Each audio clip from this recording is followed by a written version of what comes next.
श्री मनोज सिन्हा जी,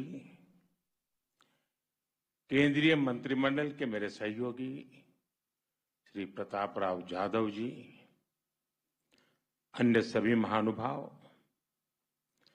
और जम्मू कश्मीर के कोने कोने से जुड़े मेरे युवा साथी, अन्य सभी भाई और बहन। साथियों, आज सुबह जब मैं दिल्ली से श्रीनगर के लिए आने की तैयारी कर रहा था तो ऐसे ही मेरा मन बहुत उत्साह से भरा हुआ था और मैं सोचता था कि आज इतना उत्साह उमंग मेरे मन में क्यों उमड़ रहा है। तो मुझे 2 वजह की तरफ मेरा ध्यान गया। वैसे एक तीसरी वजह भी है, क्योंकि मैंने लंबे अरसे तक यहाँ रह करके काम किया है, तो मैं बहुत पुराने लोगों से परिचित हूँ, अलग अलग इलाकों से बहुत गहरा नाता रहा है, तो वो तो यादा ताजे होना बहुत स्वाभाविक है। लेकिन 2 वजह की तरफ मेरा ध्यान बहुत स्वाभाविक गया। आज के इस कार्यक्रम में जम्मू कश्मीर की तरक्की से जुड़े प्रोजेक्ट्स का काम और दूसरा लोकसभा इलेक्शन के बाद ये कश्मीर के भाई और बहनों से मेरी पहली मुलाकात।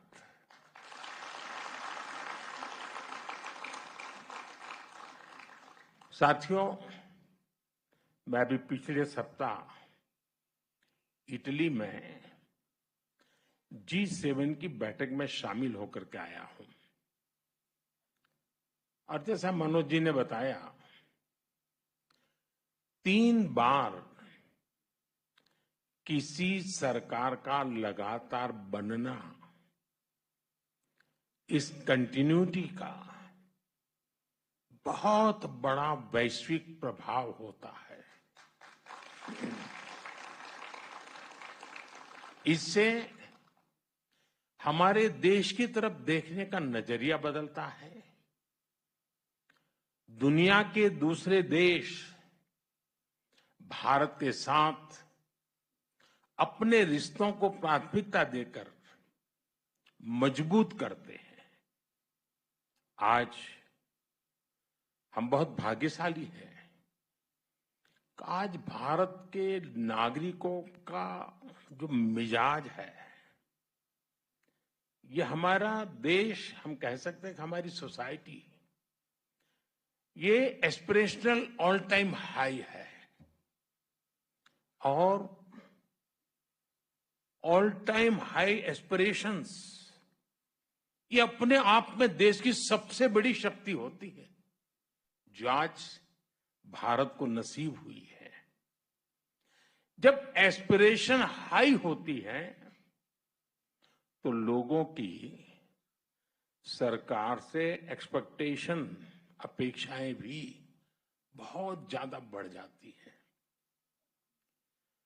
इन कसौटियों पर परखने के बाद तीसरी बार लोगों ने हमारी सरकार को चुना है। एक एस्पिरेशनल सोसाइटी किसी को दोबारा मौका नहीं देती। उसका एक ही पैरामीटर होता है, परफॉर्मेंस। आपने अपने सेवा काल के दरमियान क्या परफॉर्म किया है, और वो तो उसको नजर के सामने दिखता है। वो सोशल मीडिया से नहीं चलता है, वो भाषण से नहीं होता है। और ये जो देश ने अनुभव किया, उस परफॉर्मेंस को देखा, उसी का नतीजा है कि आज एक सरकार को तीसरी बार आप सबकी सेवा करने का अवसर मिला है। जनता को सिर्फ हम पर विश्वास, और ये विश्वास कि उनकी एस्पिरेशंस को हमारी सरकार ही पूरा कर सकती है। जनता को हमारी नीयत पर, हमारी सरकार की नीतियों पर भरोसा है, उसको ये थप्पा लगा है। और ये जो एस्पिरेशनल सोसाइटी है, वो निरंतर अच्छा परफॉर्मेंस चाहती है, वो तेज गति से रिजल्ट चाहती है। उसे अब लेट लतीफी स्वीकार नहीं है। होती है, चलता है, हो जाएगा, देखेंगे, ऐसा करो फिर मिलेंगे, वो जमाना चला गया। लोग कहते बताओ भाई आज शाम को क्या होगा। ये मिजाज है आज। जनता की उम्मीदों पर चलते हमारी सरकार परफॉर्म करके दिखाती है, रिजल्ट ला करके दिखाती है। इसी परफॉर्मेंस के आधार पर 60 साल के बाद, 6 दशक के बाद तीसरी बार किसी सरकार को हमारे देश ने चुना है।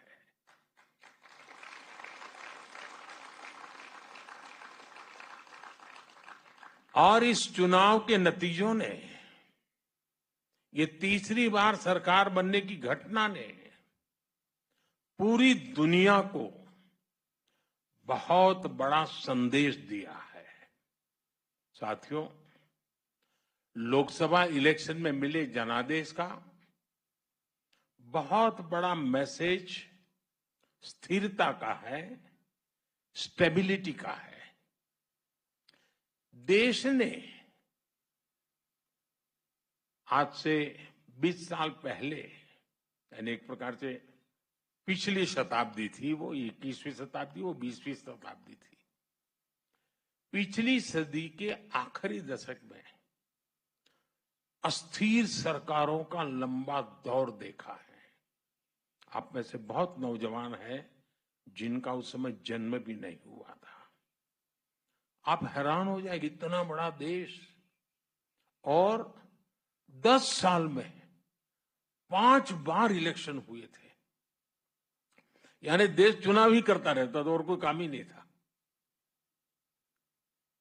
और इससे उस अस्थिरता के कारण, अनिश्चितता के कारण भारत को जब टेक ऑफ करने का वक्त था, हम ग्राउंडेड हो गए, हमें बहुत नुकसान हुआ देश को।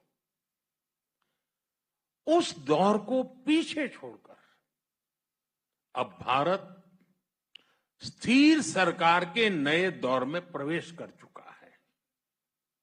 इससे हमारा लोकतंत्र और मजबूत हुआ है।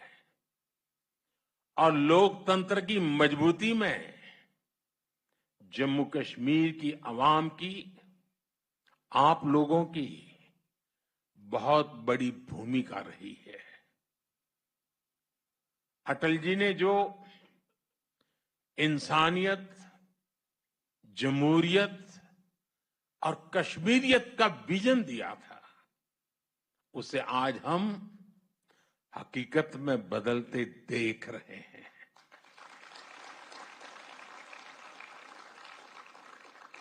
इस चुनाव में आपने जमहूरियत को जिताया है।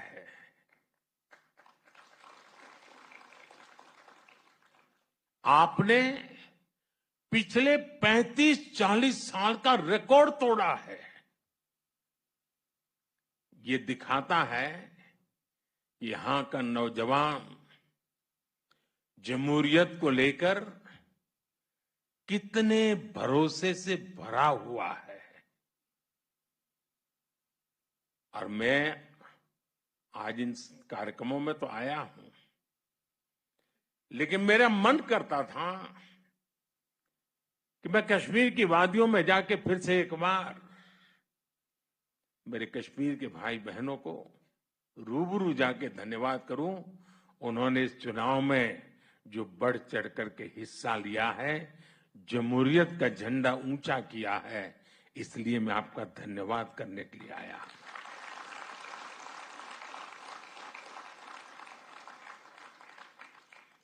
ये भारत की डेमोक्रेसी और संविधान के बनाए रास्तों पर चलकर नई इबारत लिखने की शुरुआत है।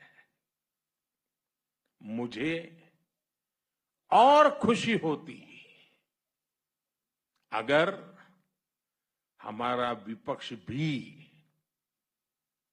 कश्मीर में इतने उमंग उत्साह के साथ जो लोकतंत्र का उत्सव मनाया गया, इतनी भारी मात्रा में मतदान हुआ, ये जो उमंग उत्साह का माहौल है, काश अच्छा होता मेरे देश के विपक्ष के लोगों ने भी मेरे कश्मीर के भाई बहनों की तारीफ की होती, उनका हौसला बुलंद किया होता तो मुझे बहुत खुशी होती। लेकिन विपक्ष ने ऐसे अच्छे काम में भी देश को निराश ही किया है। साथियों, जम्मू कश्मीर में आ रहा ये बदलाव हमारी सरकार की बीते 10 सालों की कोशिशों का नतीजा है। आजादी के बाद यहां की हमारी बेटियां, समाज के दूसरे कमजोर तबके के लोग अपने हक से वंचित थे। हमारी सरकार ने सबका साथ सबका विकास के मंत्र पर चलते हुए सबको अधिकार और अवसर दिए हैं। पाकिस्तान से आए शरणार्थी,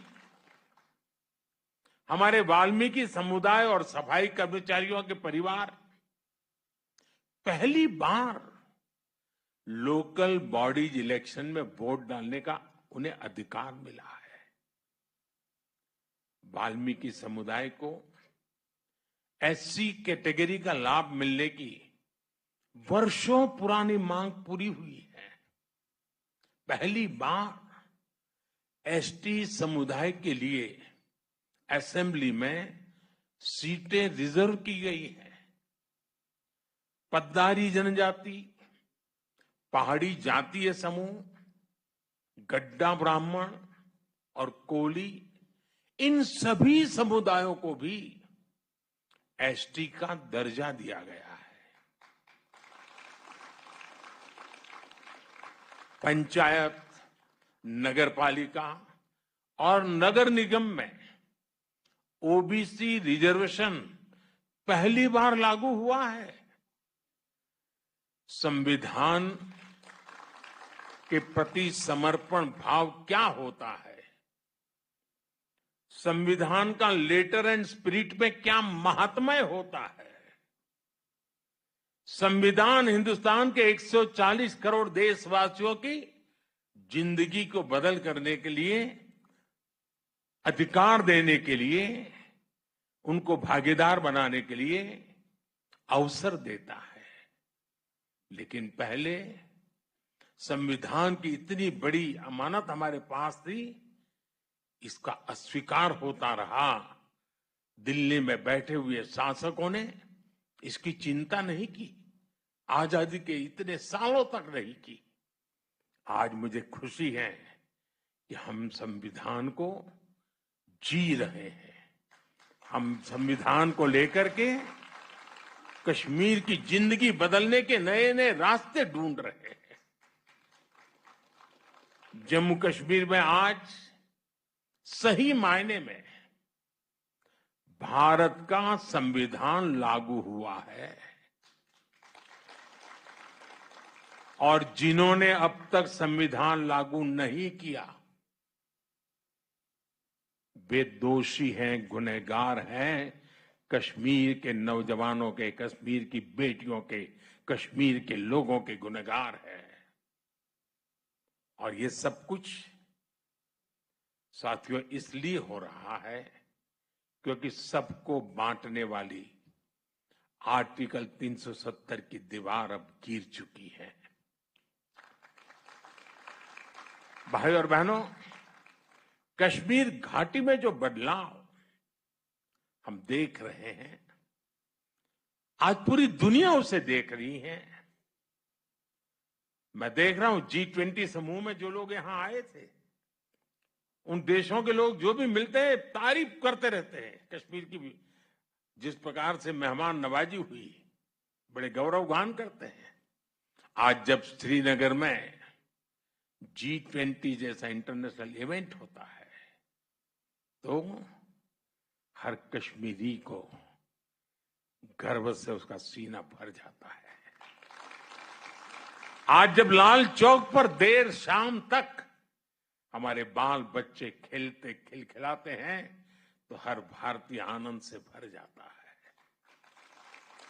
आज जब यहां सिनेमा हॉल में, बाजारों में रौनक दिखती है तो सबके चेहरे खिल उठते हैं। मुझे कुछ दिन पहले की वो तस्वीर याद है जब डल झील के किनारे स्पोर्ट्स कारों का जबरदस्त शो हुआ। वो शो पूरी दुनिया ने देखा। हमारा कश्मीर कितना आगे बढ़ गया है। अब यहां टूरिज्म के नए रिकॉर्ड्स की चर्चा होती है। और कल जो अंतर्राष्ट्रीय योगा दिवस है ना, वो भी टूरिस्टों के आकर्षण का कारण बनने वाला है। पिछले साल, जैसा अभी मनोज जी ने बताया, 2 करोड़ से ज्यादा टूरिस्ट, रिकॉर्ड ब्रेक हमारे जम्मू कश्मीर में टूरिस्ट आए। इससे स्थानीय लोगों का रोजगार में गति आती है, तेजी आती है, रोजगार बढ़ता है, आय बढ़ती है, कारोबार का विस्तार होता है। साथियों, मैं दिन रात यही करता रहता हूं, मेरे देश के लिए कुछ न कुछ करूं, मेरे देशवासियों के लिए कुछ न कुछ करूं। और मैं जो भी कर रहा हूं नेक नियत के साथ कर रहा हूं। मैं बहुत ईमानदारी से, समर्पण भाव से जुट रहा हूं ताकि कश्मीर की पिछली पीढ़ियों ने जो भुगता उससे बाहर निकालने का रास्ता बनाया जा सके। दूरियां चाहे दिल की रही हो या फिर दिल्ली की, हर दूरी को मिटाने के लिए हम हर कोशिश कर रहे हैं। कश्मीर में जमहूरियत का फायदा हर इलाके, हर परिवार को मिले, हर किसी की तरक्की हो, इसके लिए हम सब ने मिलकर के काम करना है। केंद्र सरकार से पैसे पहले भी आते थे, लेकिन आज केंद्र सरकार से आई हुई पाई पाई आपकी भलाई के लिए खर्च होती है। जिस काम के लिए पैसा दिल्ली से निकला है उसी काम के लिए वो पैसा लगे और उसका परिणाम भी नजर आए, ये हम पक्का करते हैं। जम्मू कश्मीर के लोग लोकल लेवल पर अपने नुमाइंदे चुने, उनके जरिए आप समस्याओं के समाधान के रास्ते खोजें। इससे बेहतर और क्या होगा। इसलिए अब असेंबली इलेक्शन की तैयारी भी शुरू हो चुकी है। वो समय दूर नहीं जब आप अपने वोट से जम्मू कश्मीर की नई गवर्नमेंट चुनेंगे।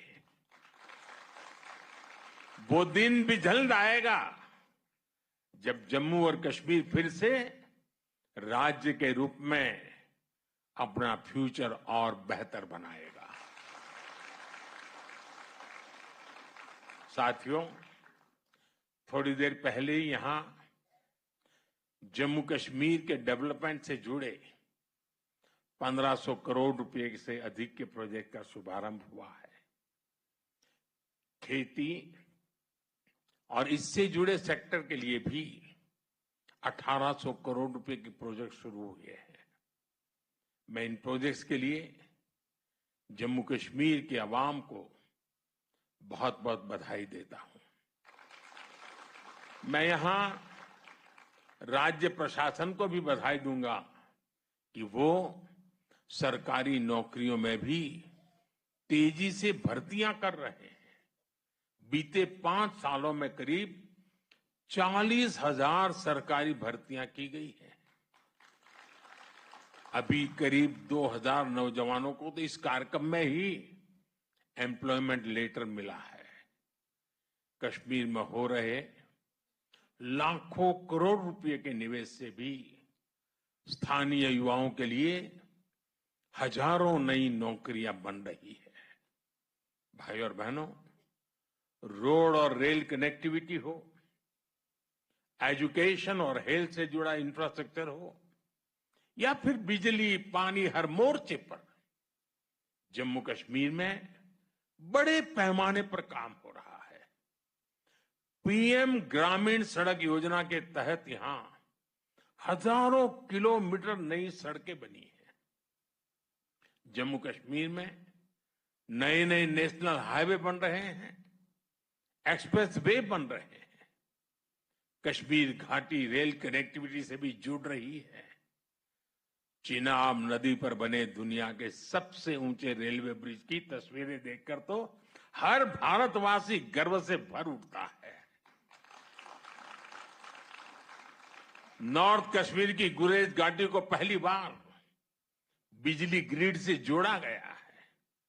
कश्मीर में एग्रीकल्चर हो, हॉर्टिकल्चर हो, हथकरघा उद्योग हो, स्पोर्ट्स हो या फिर स्टार्टअप्स, सभी के लिए अवसर बन रहे हैं।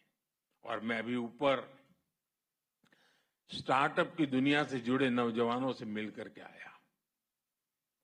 मुझे आने में देर इसलिए हुई क्योंकि मैं उनको इतना सुनना चाहता था, उनके पास इतना कुछ कहने को था। इनका आत्मविश्वास मेरे मन को बड़ा उत्साहित कर रहा था। और अच्छी पढ़ाई छोड़ करके, अच्छी कैरियर छोड़ करके अपने आप को स्टार्टअप में झोंक दिया है यहाँ के नौजवानों ने, और उन्होंने करके दिखाया। मुझे बता रहे कोई तो किसी ने 2 साल पहले चालू किया, किसी ने 3 साल पहले चालू किया, और आज एक नाम बना दिया है। और उसमें हर प्रकार के स्टार्टअप्स हैं।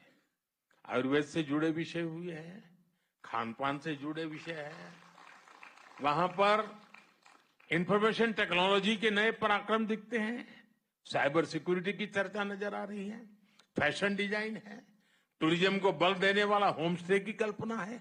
यानी शायद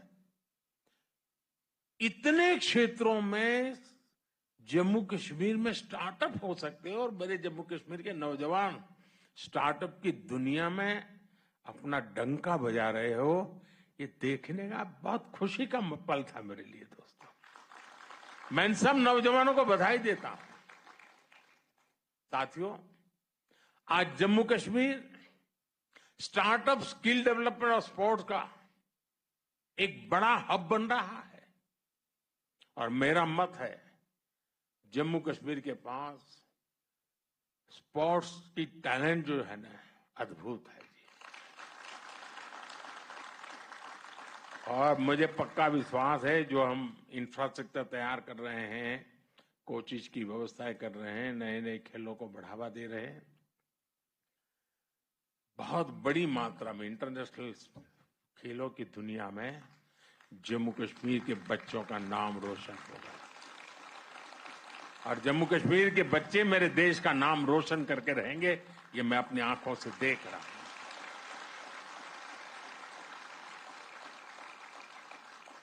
साथियों, यहां खेती से जुड़े सेक्टर में मुझे बताया गया करीब 70 स्टार्टअप्स बने हैं। यानी एग्रीकल्चर सेक्टर का रिवॉल्यूशन मैं देखता हूं। और ये नई जनरेशन का एग्रीकल्चर को मॉडर्नाइज करने का ये जो व्यू है, ग्लोबल मार्केट की तरफ नजर करने का उनका दृष्टिकोण है, ये वाकई बड़ा प्रेरणा देने वाला है। बीते कुछ सालों में ही यहां 50 से ज्यादा डिग्री कॉलेज बने हैं। यह आंकड़ा छोटा नहीं है जी। अगर पिछले आजादी के बाद के 50-60 साल देखे और ये 10 साल देखे तो आपको आसमान जमीन का अंतर नजर आएगा। पॉलिटेक्निक में सीटें बढ़ने से यहाँ के नौजवानों को नई स्किल सीखने का मौका मिला है। आज जम्मू कश्मीर में आईआईटी है, आईआईएम है, एम्स बन रहा है, अनेकों नए मेडिकल कॉलेज बने हैं। टूरिज्म और हॉस्पिटैलिटी सेक्टर में लोकल लेवल पर स्किल्स भी तैयार की जा रही है। टूरिस्ट गाइड्स के लिए ऑनलाइन कोर्स हो, स्कूल कॉलेज यूनिवर्सिटी में युवा टूरिज्म क्लब की स्थापना हो, ये सब काम आज कश्मीर में बहुत बड़ी मात्रा में हो रहे हैं। साथियों, जम्मू कश्मीर में हो रहे विकास कार्यों का बहुत ज्यादा लाभ कश्मीर की बेटियों को मिल रहा है। सरकार सेल्फ हेल्प ग्रुप से जुड़ी बहनों को टूरिज्म, आईटी और दूसरी स्किल्स ट्रेनिंग देने का अभियान चला रही है। 2 दिन पहले ही देश में कृषि सखी कार्यक्रम की शुरुआत की गई है। आज जम्मू कश्मीर में भी 1200 से ज्यादा बहनें कृषि सखी के रूप में काम कर रही है। नमो ड्रोन दीदी योजना के तहत भी जम्मू कश्मीर की बेटियों को ट्रेनिंग दी जा रही है, वो पायलट बन रही है। मैंने कुछ महीनों पहले जब दिल्ली में इस योजना का शुभारंभ किया था, तब जम्मू कश्मीर की ड्रोन दीदियां भी उसमें शामिल हुई थी। ये सारे प्रयास कश्मीर की महिलाओं की आय बढ़ा रहे हैं, उन्हें रोजगार के नए अवसर दे रहे हैं।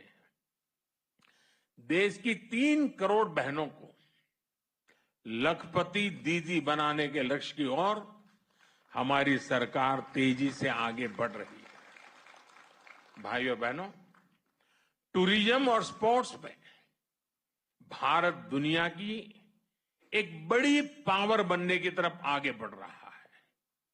इन दोनों सेक्टर्स में जम्मू कश्मीर के पास बहुत सामर्थ्य है। आज जम्मू कश्मीर के हर जिले में शानदार स्पोर्ट्स इंफ्रास्ट्रक्चर बनाया जा रहा है। यहां करीब 100 खेलो इंडिया के 100 सेंटर्स बनाए जा रहे हैं।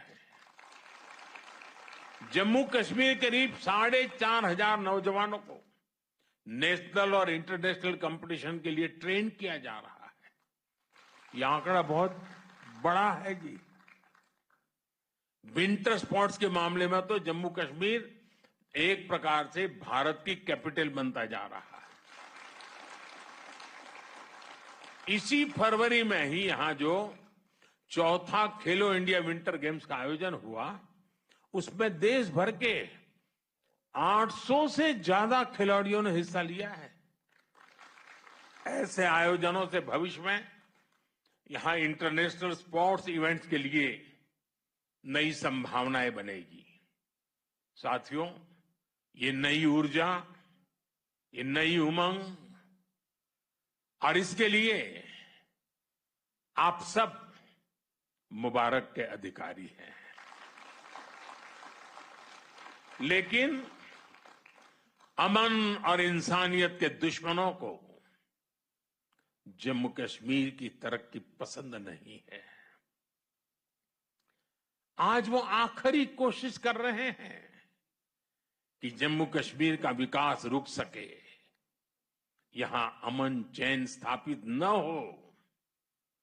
हाल ही में जो आतंकी वारदातें हुई हैं, उन्हें सरकार ने बहुत गंभीरता से लिया है। गृह मंत्री जी ने जम्मू कश्मीर प्रशासन के साथ मिलकर सारी व्यवस्थाओं को रिव्यू किया है। मैं आपको आश्वस्त करता हूं कि जम्मू कश्मीर के दुश्मनों को सबक सिखाने में कोई कोर कसर बाकी नहीं छोड़ेंगे। जम्मू कश्मीर की नई पीढ़ी स्थायी शांति के साथ ही जिएगी। जम्मू कश्मीर ने तरक्की का जो रास्ता चुना है, उस रास्ते को हम और मजबूत करेंगे। एक बार फिर आप सभी को इस अनेकविध नए प्रोजेक्ट्स के लिए मैं बहुत बहुत बधाई देता हूं और कल पूरे विश्व को अंतर्राष्ट्रीय योग दिवस का संदेश श्रीनगर की धरती से जाएगा। इससे बड़ा सुहाना अवसर क्या हो सकता है। विश्व मंच पर मेरा श्रीनगर फिर से एक बार चमकेगा।